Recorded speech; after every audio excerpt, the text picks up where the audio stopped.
Bonjour à toutes et à tous, c'est Alan, j'espère que vous allez bien. Nous voilà enfin de retour pour de nouveaux épisodes d'enquête. Donc il y avait une longue pause et c'est très bien ainsi puisqu'il y a plein de choses qui ont été découvertes, des nouvelles choses, etc. Donc automatiquement je vais pouvoir vous apporter des nouveautés pour les prochains épisodes d'enquête. Et aujourd'hui le sujet que nous allons aborder donc, est un sujet entre guillemets, on va dire qui sort un petit peu de tout ce qui a été dit actuellement puisque c'est un sujet très personnel qui touche toutes les personnes qui s'éveillent. Donc nous allons parler de l'éveil. A tout de suite. Et oui, l'éveil, c'est un sujet ô combien, on va dire, moderne de parler d'éveil.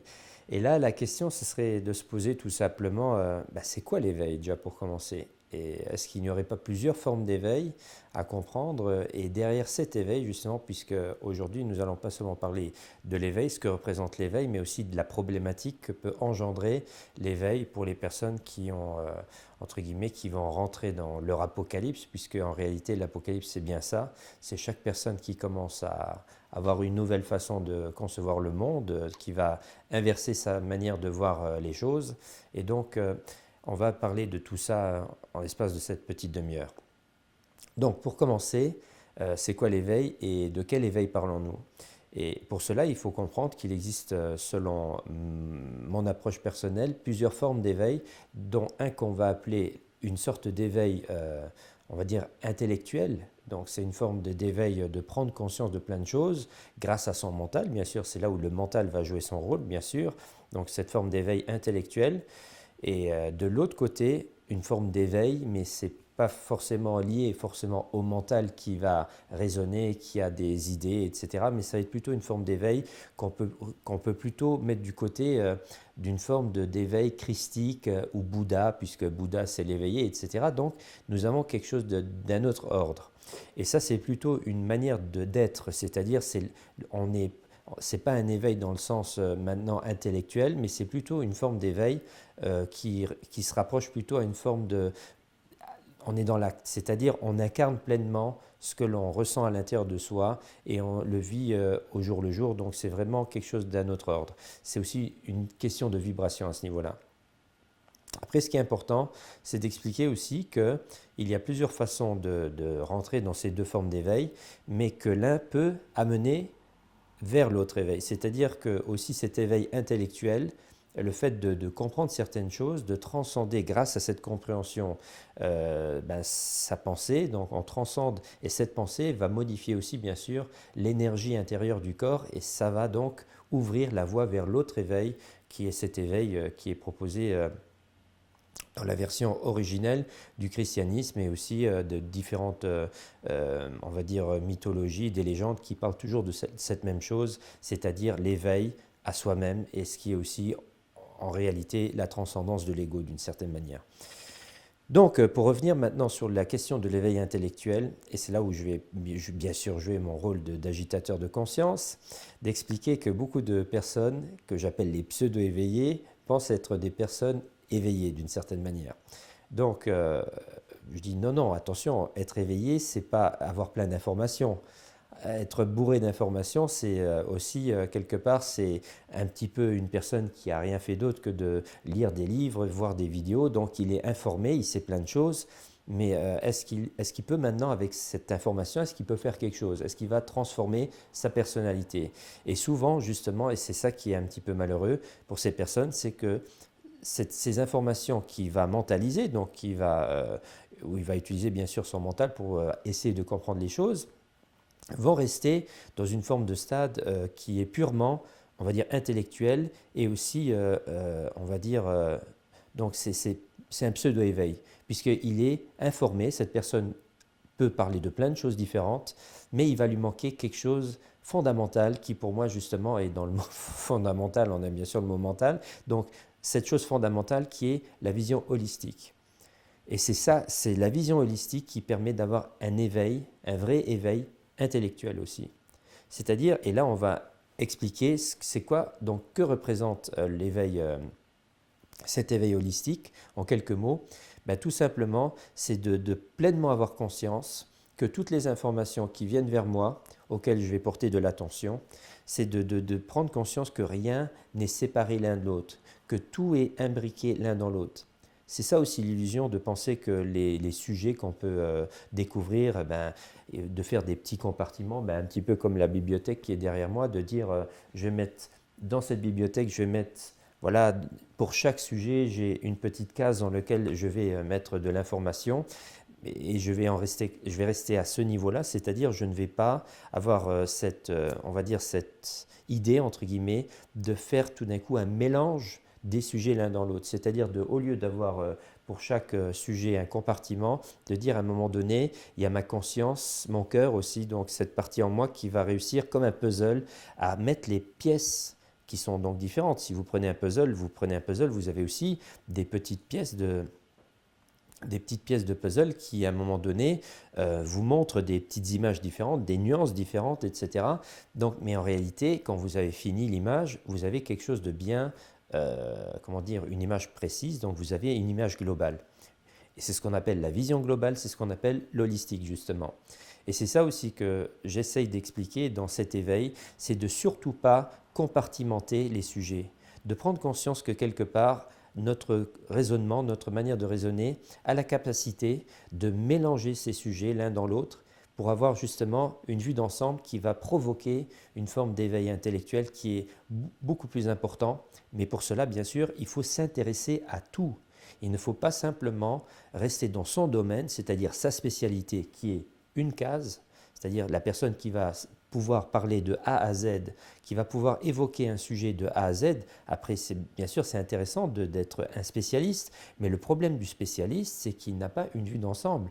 Il ne va pas forcément faire des rapprochements entre justement sa spécialité et quelque chose qui apparemment n'aurait rien à voir, alors qu'en réalité, c'est exactement la même chose. Et c'est ça aussi ce que les personnes doivent à un moment donné intégrer en eux, c'est de dire qu'on a la capacité, la possibilité de tout mélanger l'un dans l'autre pour avoir une vision globale. Et plus je vais avoir cette vision globale, et plus je vais avoir une forme d'éveil intellectuel qui me permet d'évoquer un sujet, parce que ce sujet que je vais évoquer est relié à une montagne d'informations qui va faire que ce que je suis en train de dire ici et maintenant, ça a une logique assez pertinente. Donc concernant le puzzle, cette image de puzzle, donc c'est vraiment un sujet, on va dire, c'est une méthode entre guillemets où j'essaye d'expliquer aux personnes c'est quoi l'holistique. Vous prenez un puzzle que vous avez acheté en magasin, vous avec vos gosses, vous allez essayer de faire une image. Et ce qui se passe, c'est que quand vous ouvrez le sachet où il y a toutes ces petites pièces à l'intérieur, tout est bien sûr mélangé, mais il faut se dire que derrière ce mélange, il y aura une image globale. Et quand on fait un puzzle, la plupart du temps, qu'est-ce qu'on fait? On commence avec les lignes droites. On va prendre toutes les pièces de puzzle où il y a une petite ligne droite parce qu'on va savoir que ça va être la limite, entre guillemets, de l'image. Et limite, on pourrait dire que cette image va être notre univers, notre monde, donc avec une forme de limite, même si certaines personnes vont dire oui, mais l'univers, le monde n'a pas de limite, mais ici on va se limiter pour comprendre c'est quoi la 3D, c'est quoi la matrice dans laquelle nous sommes. Donc automatiquement, je vais prendre mes petites pièces de puzzle avec des lignes droites et je vais donc établir la limite de ma vision de ce que je veux comprendre, c'est-à-dire le tout. Ensuite, je vais faire des petits tas, je vais prendre toutes les petites pièces de puzzle et je vais voir les nuances et je vais faire des tas. Et ces tas représentent en réalité certains sujets, différents sujets. Et c'est quoi? Donc ça va être le symbolisme, ça va être les religions, donc bien sûr les messages qui sont cachés au cœur des textes sacrés, ça va être l'économie, ça va être la conspiration, ça va être... donc vous voyez, donc, chaque tas va représenter une spécialité propre. Et quand vous allez commencer maintenant, parce qu'après vous savez aussi qu'en rassemblant toutes ces pièces qui ont la même nuance, vous arrivez à un moment donné à avoir une vision d'une partie du puzzle. Et quand vous allez rassembler les autres pièces d'une autre nuance, vous allez avoir une autre vision d'une autre partie du puzzle. Mais le tout va former après une image globale. Mais ce qui peut arriver dans votre parcours, et c'est là qu'il faut comprendre aussi qu'il n'y a pas de hasard, mais il n'y a que des rendez-vous, c'est que toutes les informations qui viennent vers vous à un moment donné, ce sont des pièces de puzzle justement que vous devez assimiler. Et même si vous n'arrivez pas au moment opportun où cette information vient vers vous, si vous n'arrivez pas à la placer dans ce grand puzzle, on va dire métaphysique, donc si vous n'arrivez pas à le placer à ce moment-là, gardez-le dans une forme de tiroir secret, j'appelle ça donc un tiroir magique, où vous allez intégrer cette information. C'est comme si vous aviez dans votre puzzle, dans votre champ de vision, c'est-à-dire cette manière de raisonner, c'est comme si vous aviez encore un espace où il manque de l'information pour que vous puissiez intégrer cette information dedans pour créer la connexion, la liaison. Et là, je peux vous assurer qu'à un moment donné, après, on va dire, des mois, des années, bon, en ce qui me concerne, j'en suis à environ pratiquement une vingtaine d'années de travail comme ça, c'est-à-dire et c'est plutôt un amusement puisque c'est comme un jeu de piste, vous voyez bien qu'on a affaire plutôt à une forme de jeu de piste. Donc à un moment donné, vous commencez à avoir cette vision globale, c'est-à-dire, et ça c'est un éveil qui est pour moi, c'est pas être informé de simplement maintenant une personne qui va dire ah oui j'ai entendu parler de ça et puis il va réciter un livre qu'il a lu, mais c'est surtout à travers un travail d'autodidacte, c'est une forme d'éveil intellectuel donc qui va permettre d'avoir une vision globale qu'on appelle donc la vision holistique. Donc cette vision globale qui permet d'évoquer, de parler avec d'un sujet précis, mais au lieu que vous soyez simplement limité à parler de ce sujet sera connecté à des autres parties du puzzle qui vous fait avoir une vision d'ensemble qui relie l'histoire aux religions, à l'économie, au symbolisme, aux pratiques médicinales, qu'elles soient allopathiques ou holistiques, donc c'est égal, nous restons tout le temps. Donc vous avez à un moment donné une vision qui est beaucoup plus grande, beaucoup plus ample, et c'est là où vous allez atteindre un petit problème à un moment donné, c'est que les personnes qui ne font pas, qui ne vont pas vers ce chemin, vers l'éveil, entre guillemets, ben c'est là où vous allez être confronté, bien sûr, à des personnes autour de vous, que ce soit pour commencer la famille, votre conjoint, la famille, les amis, les collègues de travail qui vont commencer à vous juger et dire « il devient fou celui-là ». Et oui, le problème de l'éveil. Donc il faut comprendre que cet éveil, c'est la pilule rouge bien sûr qu'on nous présente dans le film Matrix, bien sûr où Neo à un moment donné se trouve devant le choix de la pilule rouge ou la pilule bleue et puis comme il veut vraiment comprendre c'est quoi la matrice, etc., il va prendre la pilule rouge. Et observez bien ce qui se passe dans ce film.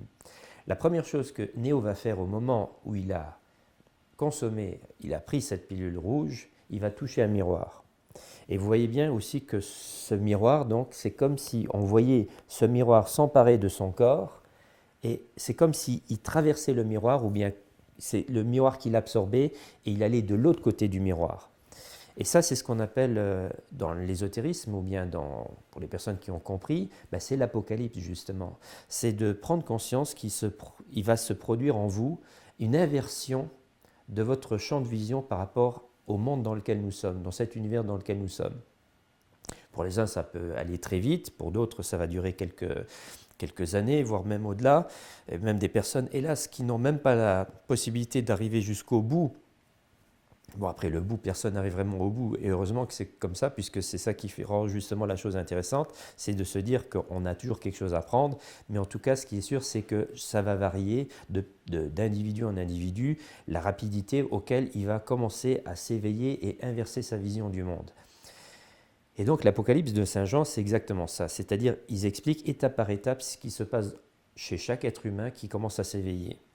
Et le problème, la problématique par rapport à ça, c'est justement les amis, la famille, les collègues de travail qui à un moment donné vont commencer à vous juger puisque eux ne sont pas rentrés dans ce processus et qui vont commencer à vous voir d'un œil un peu bizarroïde du style qu'est-ce qui lui arrive, est-ce qu'il a intégré une secte ou quoi, puisque vous allez, pour tous les sujets qui vont être évoqué à table le dimanche après-midi, bien sûr, vous aurez toujours une autre version, bien sûr, par rapport au sujet proposé, que ce soit le monde économique, la politique, les thérapies, bien sûr, etc. Donc, tous ces sujets où vous allez commencer, puisque vous avez compris que tout ce qu'on nous balance, tout ce qu'on nous met devant le nez, c'est la version, on va dire, du paraître, la version babylonienne qui veut nous forcer à rentrer dans le moule et de surtout pas comprendre que dans cette version-là, qui est une version erronée, qui est la version patriarcale, donc comme je dis souvent, la père-version, la version du père, c'est celle qui nous est imposée et chaque personne qui s'éveille, qui commence de nouveau à rentrer dans le féminin, dans son féminin sacré, donc qui va inverser son champ de vision par rapport à l'univers dans lequel nous sommes, eh bien automatiquement, c'est clair que cette personne va être montrée du doigt et puis elle va souffrir réellement. Au commencement, c'est une souffrance, tout comme cet éveil que Néo vit. Si vous regardez la séquence où il s'éveille, bah, qu'est-ce qui se passe? Comme il est dans cette fameuse, dans ce cocon avec cette substance liquide, il est évacué comme un déchet, il est projeté à l'extérieur de ce cocon dans lequel il était. Et il a dans la bouche, il a carrément tout un système, un appareillage qui le nourrit donc par la bouche. Il a des connexions derrière dans la colonne vertébrale. Donc il s'arrache ce truc qu'il a dans la bouche. Le porc qu'il a derrière, tous ces porcs qui sont derrière sur sa colonne vertébrale se défont aussi. Il essaye d'ouvrir les yeux, il ne voit rien, il a mal aux yeux. Il y a même une séquence où on le voit assis sur une table, piquer sur tout le corps avec des aiguilles d'acupuncture, pour la simple raison qu'il n'a jamais utilisé son corps physique, donc pour donner de la force aux muscles. Et au moment où il ouvre les yeux, il dit « Ah, ça fait mal », et Morpheus lui dit « C'est normal, c'est la première fois que tu vois avec tes yeux ». Donc c'est simplement pour expliquer que derrière cet éveil, qui est donc intellectuel, il y a une souffrance. Donc la pilule rouge, on peut se tourner comme on veut. Il y a derrière cela, il y a une souffrance puisque c'est l'ego qui est confronté avec tous ces illusions auxquelles que lui-même il avait nourri à un moment donné. Donc toutes ces illusions qu'il va devoir lâcher. Bien sûr, ça c'est déjà la première étape qui fait souffrir, c'est de dire je m'étais trompé, j'étais dans la fausse version, j'étais dans la version, donc la perversion, la version diabolique entre guillemets que le système babylonien veut nous imposer. J'étais dans la version qui est bien, écoutez bien, à l'envers. Et l'envers, c'est l'enfer du décor. C'est-à-dire, on comprend à un moment donné que le monde, alias le démon, dans lequel nous vivons, dans la 3D, c'est l'envers du décor. Et la personne qui s'entraîne dans ce processus d'éveil qu'on appelle l'apocalypse, eh bien, il retourne sa conscience à l'endroit. Et l'endroit, c'est le bon endroit qui nous connecte directement à la vision, on va dire, des pharaons kémites. On en reparlera dans une autre vidéo. Donc, où on voit que l'être va primer sur le paraître, au lieu d'être dans le paraître, c'est-à-dire de donner toute l'importance au monde tridimensionnel que nous observons et de dire, on va dire limite, l'invisible, la pensée est le résultat d'un monde bien physique tridimensionnel. Donc à partir du moment où la personne commence à s'éveiller réellement, il y a une souffrance qui est causée déjà intérieurement parce qu'on prend conscience qu'on était quelque part dans la mauvaise version, et après cette souffrance par rapport aux personnes qui nous entourent et qui sont en train de nous juger. Et puis je pense, et pourquoi je vous dis ça, c'est tout simplement, comme je commence à avoir quand même de plus en plus de personnes qui me suivent, j'ai régulièrement bien sûr des personnes qui vont se confier à moi, ils vont dire c'est pas facile, j'ai ma famille, mon conjoint, que ce soit un homme ou une femme, donc dans les deux sens, il ne me comprend pas, elle ne me comprend plus, on est en train de se séparer à cause de ça, mes collègues de travail, ma famille me regardent d'un œil comme si j'étais devenu fou, etc. Et c'est là où nous, les personnes donc, qui ont pris conscience de ce qui est en train de se produire, eh bien, c'est tout simplement d'être solidaires, de rester unis d'une certaine manière, de créer une nouvelle chaîne, entre guillemets, des nouvelles familles, on va dire des constellations de nouvelles familles qui vont se former par rapport à... Après, ça ne veut pas dire non plus qu'il faut complètement tourner le dos aux personnes qui ne sont pas rentrées dans le processus de l'éveil, mais ce qui est sûr, c'est de surtout pas non plus se voir en victime par rapport aux autres, ou bien de se sentir mal à l'aise à cause de cet éveil. Au contraire, il faut garder une certaine, parce qu'après c'est aussi une question d'amour-propre, de rester digne de son éveil et de dire, écoute, c'est pas parce que tu ne comprends pas ce que je commence à saisir tout doucement, et c'est ça aussi, le problème des personnes qui sont dans l'éveil, c'est que comme ils ont, c'est ce que je vous avais dit en première partie de cette intervention, comme au lieu d'entraîner leur conscience à avoir une vision holistique, ils restent dans des spécialités. Donc le fait d'être dans une spécialité, qui est quand même quelque chose de très intéressant aussi, si je veux apporter cette information-là auprès d'une personne qui me condamne, je ne vais pas avoir assez d'outils, entre guillemets, pour argumenter, pour qu'ils comprennent mieux ce qui est en train de m'arriver, ou bien ce que j'essaie de lui expliquer, parce que je suis simplement dans mon domaine. Mais si vous entraînez votre conscience à s'ouvrir complètement et d'intégrer toute l'information, c'est-à-dire de vous intéresser à tout pour avoir cette vision globale, holistique, automatiquement, vous allez avoir des arguments beaucoup plus précis pour dire à cette personne, ok, tu n'es peut-être pas d'accord avec moi. Bon, après, ça dépend, est-ce que la personne qui est en face de vous, elle est prête à vous entendre?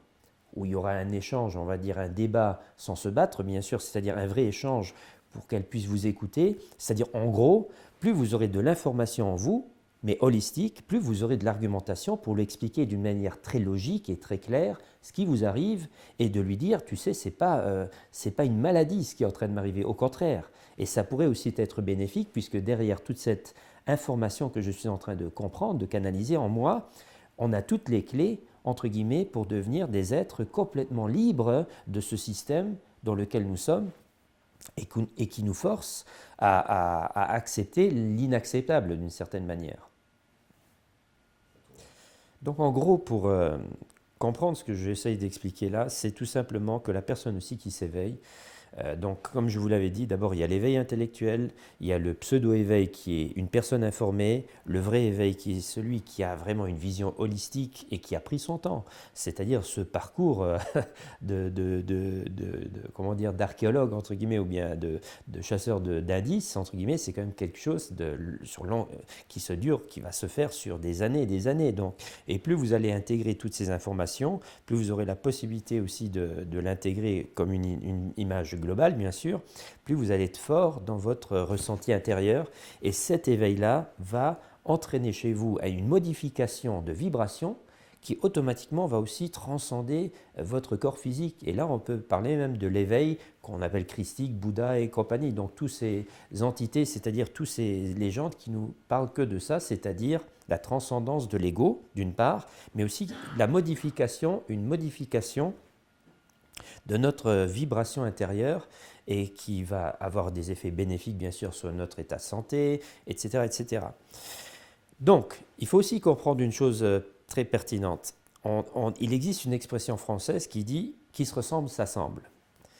Et dans le monde dans lequel nous sommes, donc, c'est-à-dire dans cette soupe quantique dans laquelle nous sommes, où tout est à la base des ondes et des vibrations et des fréquences sinusoïdales, donc, il est clair que les personnes s'attirent par rapport à leurs vibrations, donc propres. C'est-à-dire, on attire toujours vers soi une personne qui vibre dans la même vibration que nous. Et dans le monde des fréquences, bien sûr, je vous donne un exemple, on ne peut pas marier, par exemple, moi je vais prendre deux fréquences au hasard, je vais vous dire une 333 Hz et une 440 Hz, on ne peut pas marier ces deux fréquences l'une dans l'autre pour la simple raison que nous sommes tout à fait dans un autre niveau. Donc les personnes qui sont sur la même longueur d'onde vont s'attirer mutuellement et donc il y a fusion. On est attiré par une personne puisqu'on a la même vibration. Et là, l'échange va pouvoir se faire. Maintenant, quand vous allez commencer à rentrer dans cet éveil intellectuel, l'holistique si possible, et automatiquement qui va avoir un effet sur votre partie, on va dire, vibratoire, on comprend à un moment donné que votre champ, votre modification de fréquence, c'est-à-dire on parle d'une modification de conscience. C'est-à-dire à chaque fois que vous allez changer votre conscience, votre façon de raisonner, raisonnement, donc votre modification de conscience va aussi avoir un effet sur votre corps et automatiquement vous allez changer de fréquence. Et là, on comprend à un moment donné que la personne qui est à vos côtés, et là on va surtout parler des couples, des personnes qui ont été attirées l'un vers l'autre, à un moment donné, il y a un rejet, puisque les fréquences qui se mariaient l'une dans l'autre, les fréquences qui ne se marient plus, c'est justement ça aussi qui vous permet, c'est pour ça que vous marchez sur un sol en béton, c'est parce que votre fréquence à vous, ce que vous représentez, est une autre fréquence que le sol. Donc les fréquences, ils se repoussent l'une à l'autre. Ils ne se fusionnent pas, ils ne fusionnent pas l'une dans l'autre. Ben, c'est exactement le même phénomène, c'est-à-dire que votre modification, votre raisonnement qui va changer, va entraîner une modification au niveau de votre raisonnement, de votre vibration, et automatiquement, des personnes vont vous rejeter, vont vous repousser. Après, il n'y a que l'ego qui peut souffrir, puisque lui, il s'attache. Il est dans l'attachement des choses qu'il avait l'habitude d'avoir autour de lui, que ce soit, alors je dis des objets bien sûr, mais aussi des personnes. Donc, il n'y a que l'ego qui va avoir un problème par rapport à ça. Donc, si je comprends que c'est tout à fait logique ce qui est en train de se produire, je peux aussi accepter le fait qu'une personne puisse me quitter, ou inversement, je quitte une personne. L'amitié, l'amour peut toujours être là, je veux dire d'une certaine manière, c'est ce qu'on appelle de l'amour inconditionnel. C'est pas parce qu'on s'est séparé qu'il faut tout d'un coup se détester, mais on n'est plus sur la même longueur d'onde. Et de comprendre qu'à un moment donné, quand on continue son parcours, eh bien, il est tout à fait logique que nous allons attirer, que chaque individu va attirer vers elle euh, sa personne. Donc, une personne, père, ça veut dire percer, sonne, sonner, vibration. Donc, les personnes vont attirer vers elle des autres personnes qui sont sur la même longueur d'onde, la même fréquence, entre guillemets, et c'est ce qui va devenir les nouveaux partenaires de vie ou les nouveaux amis, etc. Mais pour ajouter encore une petite couche à l'histoire, c'est que vous savez, si vous prenez par exemple une pyramide, on voit assez souvent des images où on voit un sage en position du lotus assis seul sur une montagne. Eh bien, c'est ça un peu après le prix à payer aussi, ou bien la logique qu'il faut comprendre à travers l'éveil. On veut s'éveiller, on veut être éveillé, on veut être éveillé, on veut être éveillé. Oui, mais en voulant être éveillé, c'est-à-dire échanger de vibration, de raisonnement, donc, il ne faut pas s'étonner aussi de tout d'un coup avoir de moins en moins de personnes autour de soi. Tout logiquement, c'est seulement la quantité de personnes qui vont vraiment atteindre des sommets entre guillemets, au niveau des vibrations, parce que symboliquement, la montagne représente une pyramide, un triangle.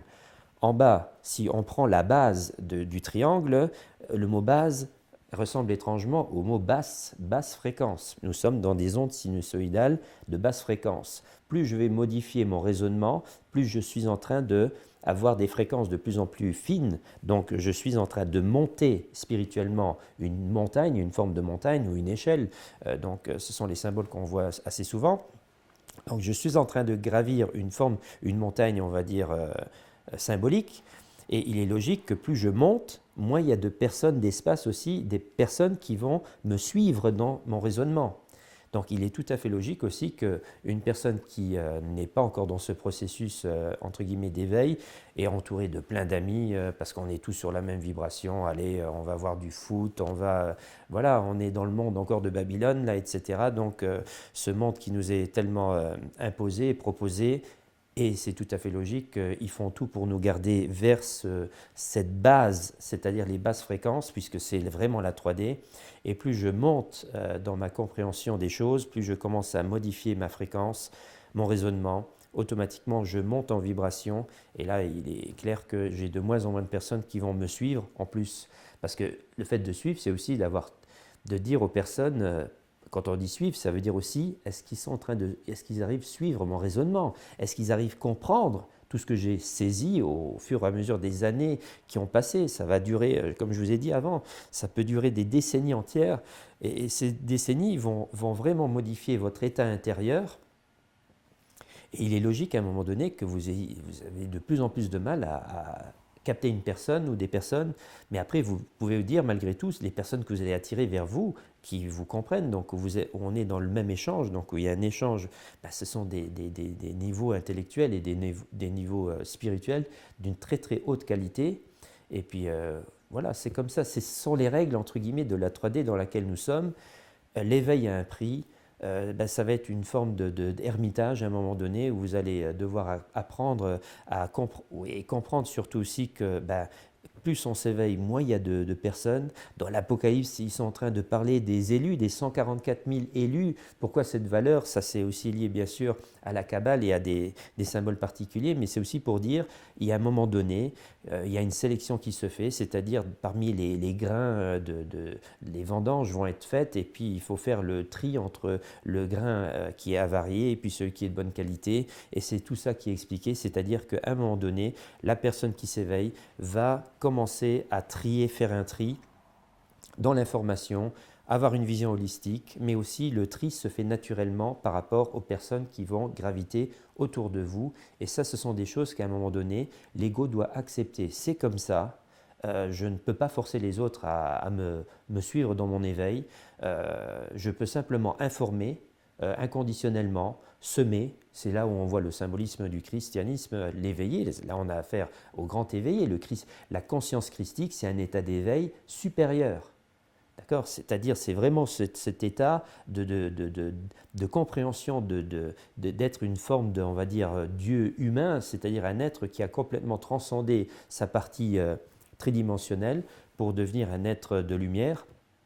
d'incarner pleinement son aspect divin, chaque personne qui est dans l'éveil, entre guillemets, peut devenir un Christ. Et c'est là où nous allons justement évoquer dans la prochaine vidéo d'enquête, justement la légende du Christ, mais bien sûr dans à la sauce au Duke, où je vais bien vous expliquer ce que représente le Christ, la conscience christique, qu'est-ce qui s'est passé dans l'histoire qui a fait que nous sommes passés d'une version ésotérique à une version exotérique, donc, où bien sûr on est dans le syndrome du sauveur. Donc tout cela, nous allons l'évoquer. D'abord, je vous dis simplement, je vous souhaite bonne chance dans votre réveil. Dites-vous bien que vous n'êtes pas seul, qu'il y a plein de personnes autour de vous qui sont là pour vous tendre la main. Continuez, éveillez-vous, soyez fiers de votre réveil. Donc, je vous dis à bientôt pour un prochain épisode d'enquête. À très bientôt. Ciao, ciao.